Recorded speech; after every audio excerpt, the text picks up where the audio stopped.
ఆంధ్రామిక్స్.com మిమ్మల్ని స్వాగతిస్తున్నది. రామ్ కృతి కర్బంద జంటగా నటించిన ఒంగోలు గిత్త చిత్రం ఫిబ్రవరి 1న రిలీజ్ చేయాలని మొదటి నుంచి చిత్ర యూనిట్ భావిస్తోంది. అయితే చివరి షెడ్యూల్ షూటింగ్ సందర్భంగా హీరో రామ్కు గాయం కావడంతో సినిమా విడుదలలో జాప్యం జరిగే అవకాశం ఉందని వార్తలు కూడా వచ్చాయి.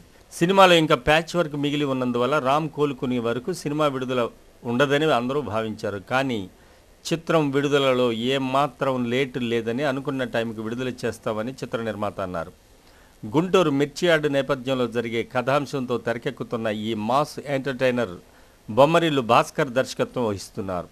శ్రీ వెంకటేశ్వర సినీ చిత్ర పతాకంపై BVSN ప్రసాద్ ఈ చిత్రాన్ని నిర్మించారు.